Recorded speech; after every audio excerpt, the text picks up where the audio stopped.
অসমৰ বাতৰি কাকতৰ সমীক্ষা অনুসৰি হোমেন বৰগোহাঁই সম্পাদিত সত্যনিষ্ঠ সাংবাদিকতাত উৎসৰ্গিত গুৱাহাটী, যোৰহাট আৰু লখিমপুৰৰ পৰা একেলগে প্ৰকাশিত GL পাব্লিকেশ্যনছৰ আমাৰ অসম হৈছে বৌদ্ধিক মহল আৰু নৱপ্ৰজন্মৰ মাজত সৰ্বাধিক সমাদৃত দৈনিক বাতৰি কাকত। তদুপৰি GL আগৰৱালা সম্পাদিত পূৰ্বাঞ্চল প্ৰহৰী হৈছে উত্তৰ পূৰ্বাঞ্চলৰ হিন্দী দৈনিক বাতৰি কাকতৰ বাটকটীয়া স্বৰূপ। আমাৰ অসমৰ এই অভিযানত আপুনিও সংগী হওক।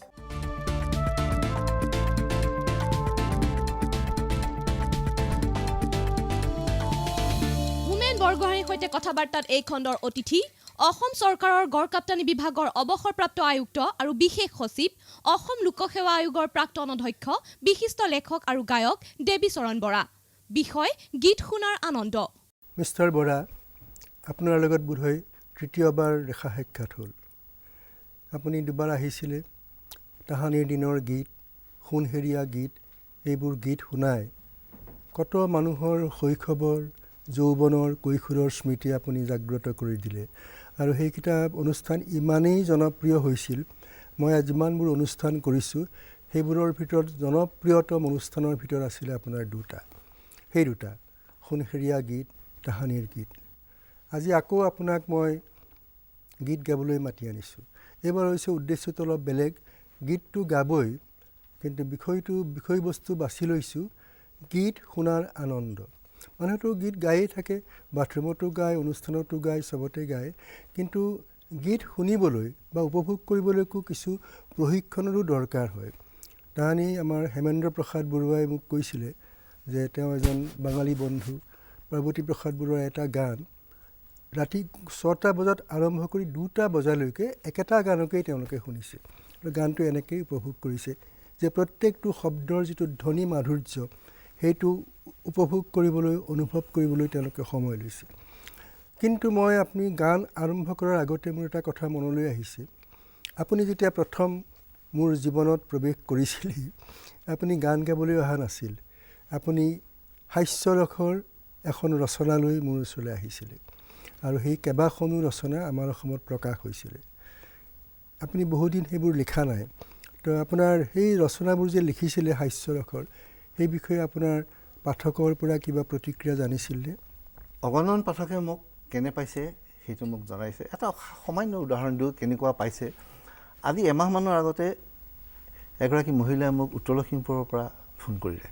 ক'লে মোৰ নাম নীলিমা লাহন, মোৰ স্বামী আছিলে লেখন লাহন। 20 বছৰ আগতে তেওঁ মোক এৰি থৈ এই পৃথিৱীৰ পৰা গুচি গ'ল। আৰু আজি 2 বছৰৰ আগতে মোৰ একমাত্ৰ ডেকা ল'ৰা গুৱাহাটী দুৰ্ঘটনাত পতিত হৈ মোক এৰি থৈ গুচি গ'ল। দাদা, এই কেইবছৰ মই কেৱল কান্দিয়েই কটালোঁ, মই হাঁহিবলৈ পাহৰি গ'লোঁ।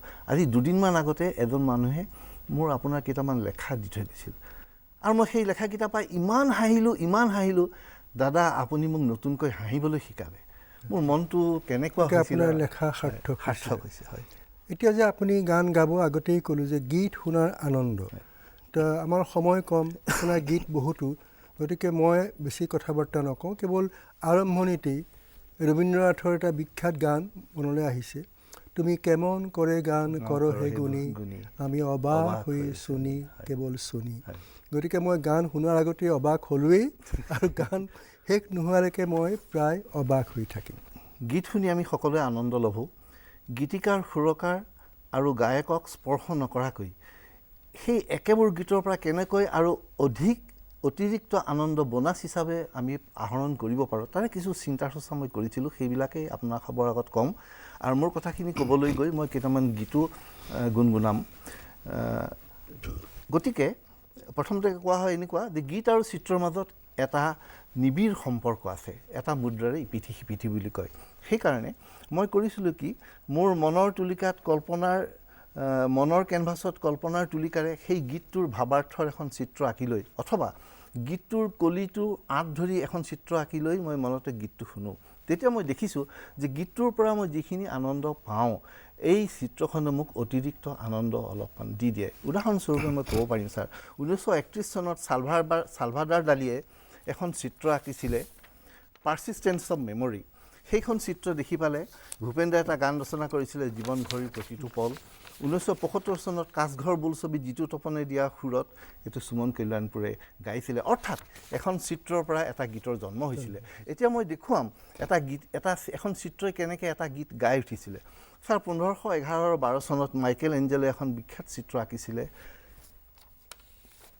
ক্ৰিয়েশ্যন অফ আদম ছাৰ চিত্ৰখন কল্পনাৰে মই অকণমান সলাই দিলোঁ আদমৰ ঠাইত আঁকিলোঁ এজন যুৱক আৰু যীশুৰ ঠাইত আঁকিলোঁ এগৰাকী যুৱতী আৰু চিত্ৰখনত থকাৰ দৰে দেখুৱাৰ দৰে তেওঁলোকে সন্মুখৰ ফালে মুখ কৰি একাষৰীয়া হৈ শুই আছে আৰু চিত্ৰখনৰ দৰে দুয়োফালে হাত আগবঢ়াই দিছে কিন্তু হাতে আঙুলিয়ে স্পৰ্শ কৰা নাই তাত থকা বাকীবোৰ মুখ মই আঁতৰাই ছাৰ 2 আঙুলিৰ ফাঁকটোত মই এখন কল্পনাৰ এখন নদী আঁকি দিলোঁ শীৰ্ণ নদী সেইখন হ'ল সোৱৰ্ণীৰ নদী আৰু 2 আঙুলিৰ ওপৰত এখন মই শাকো আঁকি দিলোঁ সেই তাৰপিছত ছাৰ চিত্ৰখনে কি গান গাই উঠিলে মই কওঁ তুমি আছা সিটো পাৰে ইপাৰে যে মই দুয়োৰে মাজতে বয় সোৱৰ্ণী নৈ চিনাকি মোৰ মনৰ মানুহ তোমাৰ বাবে মই জনম লভিলোঁ চিনাকি মোৰ মনৰ মানুহ তোমাৰ বাবে জনম লভিলোঁ তোমাৰ ঘাটৰ বিপৰীতে নাওখনি মই বান্ধিলোঁ তুমি দেখিলানে নাই মই নেজানিলোঁ তুমি আছা সিটো পাৰে ইপাৰে যে মই দুয়োৰে মাজতে বয় সোৱৰ্ণী নৈ সাকু দেখিলানে নাই মই নেজানিলোঁ ছাৰ 1982 চনত পৃথিৱী বিখ্যাত লুভ মিউজিয়ামটো দেখাৰ মোৰ এটা সৌভাগ্য হৈছিলে তাত অলেখ পৃথিৱী বিখ্যাত মূল চিত্ৰখন দেখা পাইছিলোঁ তাত ছাৰ এখন চিত্ৰ আঁকিলে প্ৰকাণ্ড চিত্ৰ এটা যাদুকৰৰ চাকিৰ পৰা এটা জিন ওলাই এটা শিশুৰ কলিজাটো উলিয়াই খাইছে চিত্ৰখন ইমান জীৱন্ত আছিল আৰু সেই শিশুটোৰ মুখখন ইমান কৰুণভাৱে আঁকিছে সেই মুখখনে মোক ওচৰলৈ টানি লৈ গ'ল মই ওচৰৰ পৰা চাই দেখিছিলোঁ চকুকেইটা দেখি মই অভিভূত হৈছিলোঁ যেন কেনভাছখন ফুটি পালে চকুটোৰ পৰা দুটোপাল চকু পানী ওলাই আহিব মই এটা গৰ্হিত কাম কৰিছিলোঁ চুই চাইছিলোঁ তাৰপিছত ছাৰ আহোঁতে কল্পনাৰে মোৰ মনৰ জলঙাত চকুকেইটা লৈ আহিছিলোঁ আহি ভূপেন্দ্ৰাৰ ছাৰ এটা গান শুনিছিলোঁ ৰংমন মাছলৈ যোৱাৰ তাতে ৰহদৈ বাউলী হোৱাৰ কথাটো কৈছিলে মোৰ মনৰ কেনভাছত কল্পনাৰ তুলিকাৰে ৰহদৈৰ মই বাউলী হোৱা মুখখন আঁকি ল'লোঁ ৰুক্ষ চুলি আউলি বাউলী আৰু ক্ৰন্দনৰত মুখত মই সেই চকু দুটা উলিয়ালোঁ লগাই দিলোঁ দি তাৰপিছত মই গানটো শুনিলোঁ হিয়া খনি ভুকুৱাই আকাশলৈ চাই চাই ৰহদৈ বাউলী হো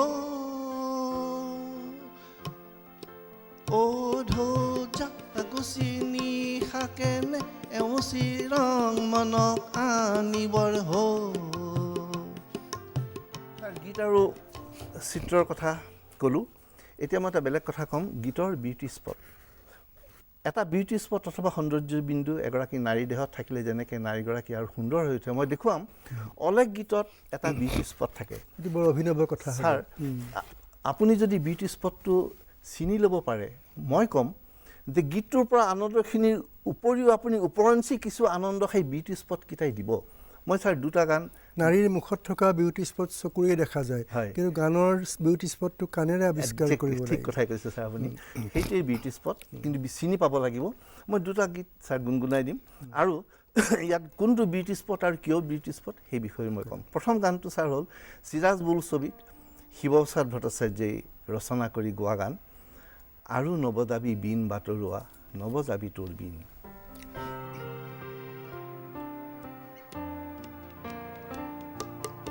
নৱজাবি তোৰ বিন বাতৰুৱা নৱজাবি তোৰ বিন আৰু নৱজাবি বিন বাতৰুৱা নৱজাবি তোৰ বিন বাতৰুৱা নৱজাবি তোৰ বিন